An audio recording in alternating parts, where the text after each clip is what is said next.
Espace TV. Espace TV, le journal de 13h.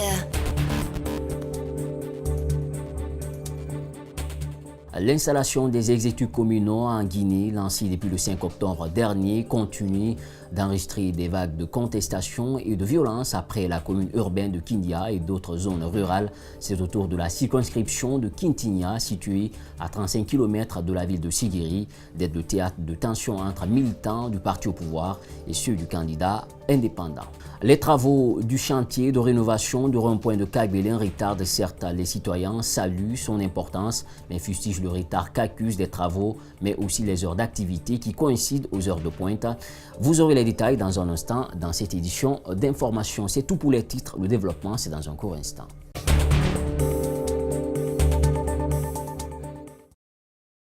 Pour une fois encore, bonsoir. Bienvenue dans cette édition d'information. Si c'est maintenant, vous nous rejoignez.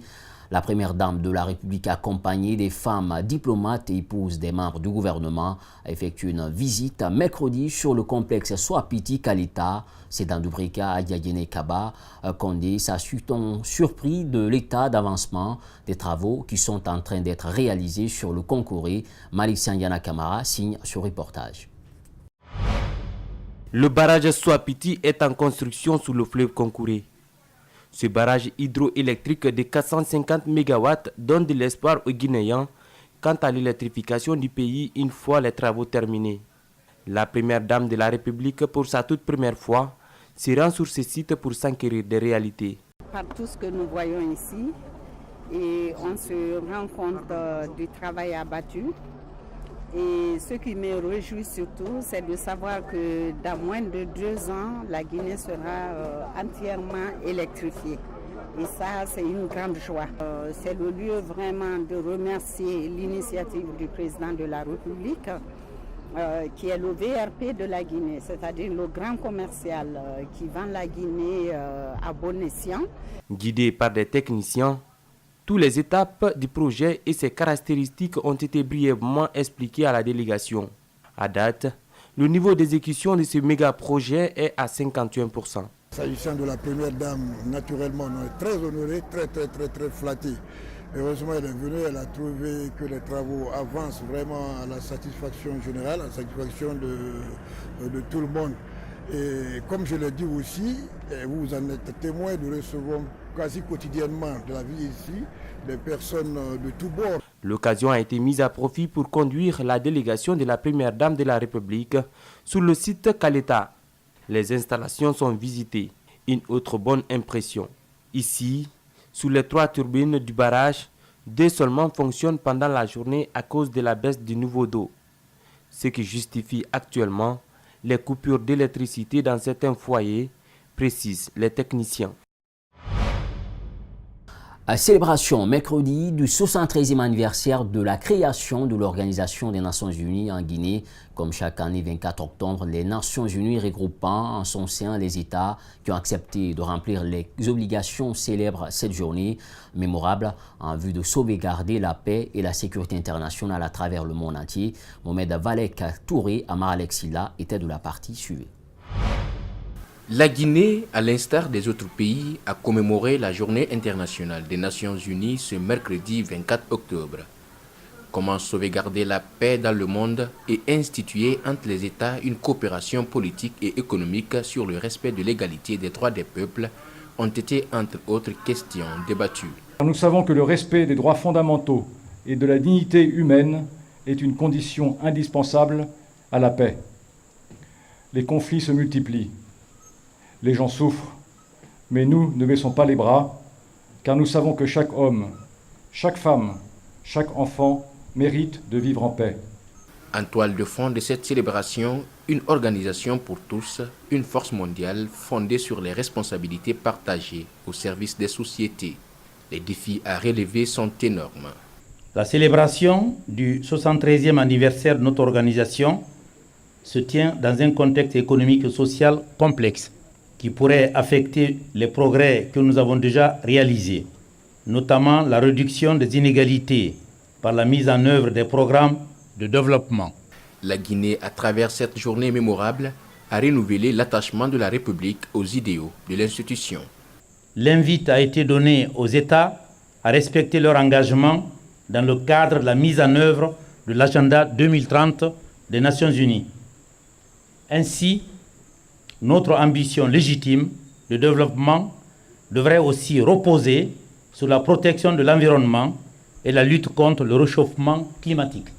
La Guinée et ses partenaires restent convaincus que les investissements conséquents dans la prévention des conflits et à la recherche des solutions politiques épargneront à l'humanité des innombrables fléaux auxquels elle fait face.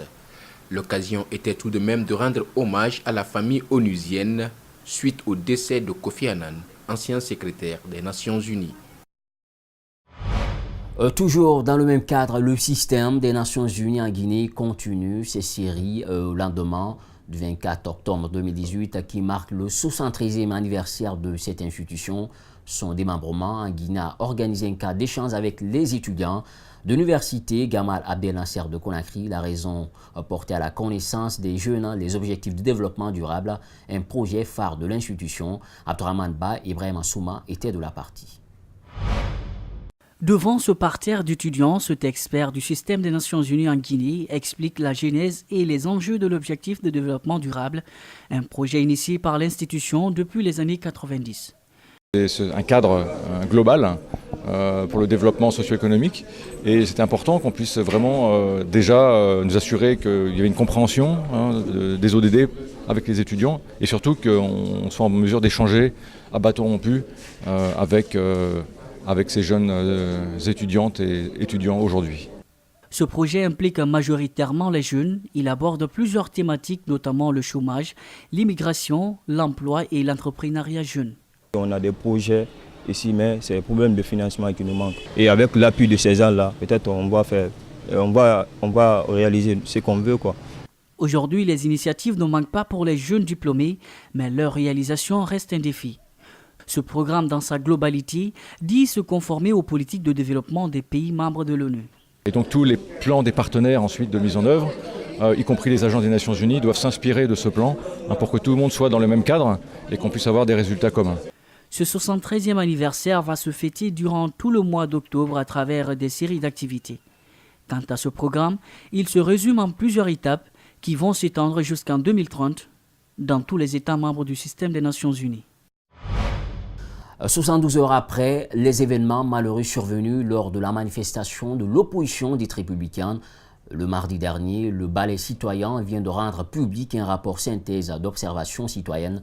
Le rapport dénonce des bavures orchestrées de part et d'autre par les forces de l'ordre, mais aussi du côté des manifestants. Notre équipe de reportage a rencontré l'administrateur de cette frange de la société civile guinéenne, Makiso Yacouba Traoré, pour plus de détails.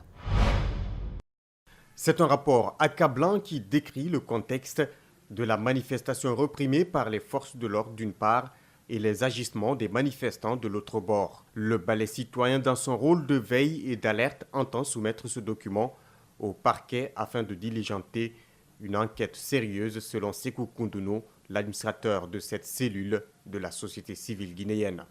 A priori, on a observé sur la route de Prince, malgré que ce n'était pas l'axe qui était indiqué pour la marche, mais aussi sur l'autoroute Fidel Castro.